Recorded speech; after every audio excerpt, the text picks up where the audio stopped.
Bueno, continuamos con nuestro discipulado, estamos en el nivel primario, vamos a ver el tema de el día de hoy que titulo yo ¿Hacia dónde vamos? Con este tema estamos cerrando nuestro primer ciclo. Espero que usted ya esté muy motivado, muy interesado por tantos temas que desarrollaremos a lo largo del discipulado. No pierda nunca el ánimo, siga adelante. Hay mucho por aprender, hay mucho por conocer. ¿Hacia dónde vamos? Y para llegar a donde vamos hay un tema que dejó Dios establecido, la oración.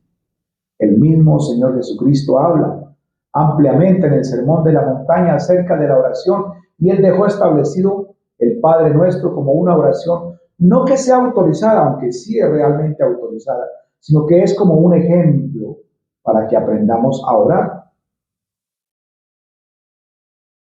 Y lo primero que quiero que usted reconozca es la diferencia entre orar y rezar. Rezar es hacer las vanas repeticiones, como dice en el libro del Éxodo, capítulo 20, dice, mas cuando oréis no seáis como los gentiles que piensan que por sus vanas repeticiones serán oídos. También está en Mateo capítulo 7. Aprender a orar es aprender a hablar con Dios. Orar es hablar. Y Dios es papá. Y aunque Jesucristo dijo, yo sé de qué cosas tienen necesidad. Es bueno decirle, papá, no se te olvide, como le diría un niño, papá, no se te olvide, papá, que esta mañana te dije cuando vinieras de la oficina, me trajeras la cartulina para mis tareas. Aunque el papá dice, no te afanes, hijo, ya había anotado aquí, pero gracias por recordar. Orar es hablar con papá Dios. Y papá Dios, Él sí que es amoroso con nosotros. Entonces, orar es hablar con Él, es decirle, papá, esto me está doliendo, esto me está preocupando, estoy afanado por aquello. Papá, ayúdame. Orar. Orar es el arma de guerra más poderosa de un creyente.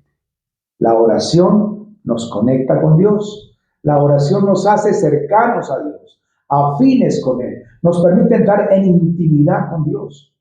Por eso el Señor dejó establecido aquí en Mateo capítulo 7. Voy a buscarlo y voy a leerle en beneficio de ustedes, porque es un capítulo especial en el que el Señor dejó establecido la oración y cómo es que debemos hacerla.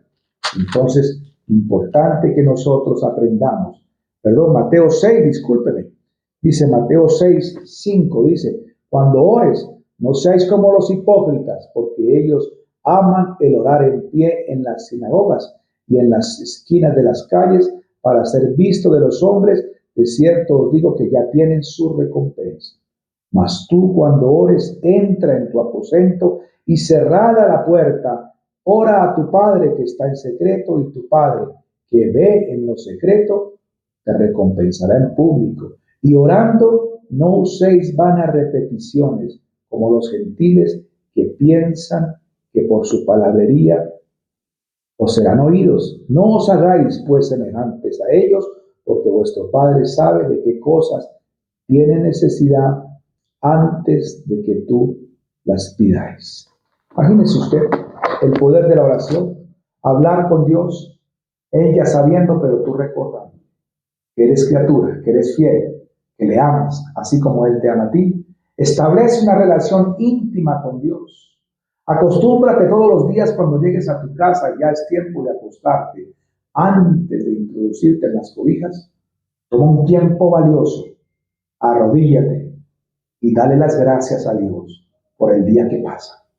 Y al levantarte en la mañana, arrodíllate otra vez y dale gracias a Dios por el nuevo día y pídele, como un hijo o un papá, que te proteja y que te bendiga en ese día. Orar es tu arma poderosa de guerra. Echa mano de ella, porque Dios la estableció para tu beneficio. Entonces, acostúmbrate a orar. Ahora, si no sabes orar, como muchos dicen, te aconsejo que comiences a leer los salmos. Los salmos que son oraciones desde el rey David hacia Dios. Acostúmbrate a usar el lenguaje de reconocimiento, de exaltación y de petición a Dios. Y comenzarás a aprender a orar con Dios. Repito, es tu arma de guerra, la comunicación con el Padre.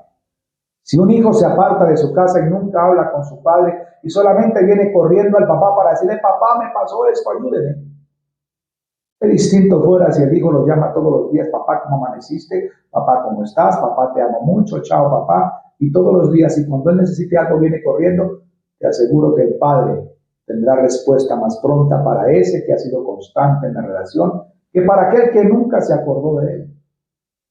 Aprende a orar, que es tu arma poderosa de comunión con Dios. Y quiero hablar de otro tema también, que es la segunda venida de Cristo. Muchos hablan de eso, porque cuando uno estudia bastante la Biblia, Jesucristo vino muchas veces.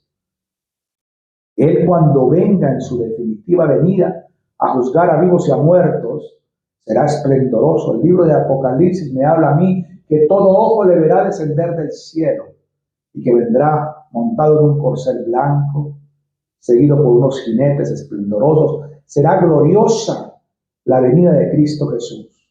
Pero así como es de gloriosa, de pomposa y de majestuosa la venida de Cristo Jesús, que lo veremos en el cielo, prepárate, no hay sea que te coja descuidado y que pierdas la oportunidad de salvación. ¿Cuándo vendrá el Señor Jesucristo? Y Jesucristo le respondió a los apóstoles, la hora ni el día, nadie lo sabe, ni siquiera yo, dijo Jesucristo, solo mi Padre que está en el cielo. Dios sabe el día en que llegará el Señor Jesucristo. El mismo Hijo de Dios se instruyó y dijo, será como ladrón en la noche. Es decir, un elemento de sorpresa que nadie está esperando en el instante. De pronto ahora que estás viendo el discipulado, de pronto en este instante llegará el Señor Jesucristo. Que no nos coja ninguno desubicados, o sea, en un lugar que no agrade, haciendo cosas que no benefician tu relación con Dios, o en lugares inapropiados. ¿En qué momento llegará el Señor? Los apóstoles le preguntaban con inquietud al Señor Jesucristo, ¿y cuáles señales eran esas? El Señor Jesucristo se refirió al pasaje de Génesis 6. Dijo, será como en los tiempos de Noé. Se darán en matrimonio, se casarán, harán negocios, y todo el mundo en sus ocupaciones personales, afanados por sus circunstancias personales, pero todos distraídos de lo verdaderamente importante, que es la salvación. Al respecto del pasaje establecido en el Evangelio, cuando el Señor habla de las 10 vírgenes, 5 insensatas, pero 5 prudentes, sabias, ¿cuáles se salvaron? ¿Cuáles fueron a las bodas con el Señor? Las sabias, las prudentes. Y se refiere a que nosotros tenemos que orar con sabiduría y con prudencia, sabiendo que el Señor llegará en cualquier momento. Y cuando Él venga, será la resurrección de los muertos. Miren lo que dice la primera carta del apóstol Pablo a los Corintios, capítulo 15, versículo 21. Dice, porque por cuanto la muerte entró por un hombre, es decir, por Adán, también por un hombre, es Cristo Jesús, la resurrección de los muertos. Anhela que cuando Cristo venga, tú seas resucitado para vida eterna, y no como muchos que resucitarán para una condenación eterna. Nuestra fe, el ejercicio de la fe, en estas primeras pinceladas de este primer ciclo para ti, deben animarte a profundizar más, a conocer a nuestro Salvador, a apegarte a Él, a obedecer sus normas, para que llegado el día no sea crujir de dientes, sino que estén listos. Porque ese día, cuando lo veremos, muchos querrán buscar a Dios, pero será demasiado tarde. Muy tarde. Hoy es el día en que tú adquieras compromiso de vida con el Salvador y tú termines muy bien en la eternidad en gloria. Hasta el próximo ciclo. Dios les bendiga.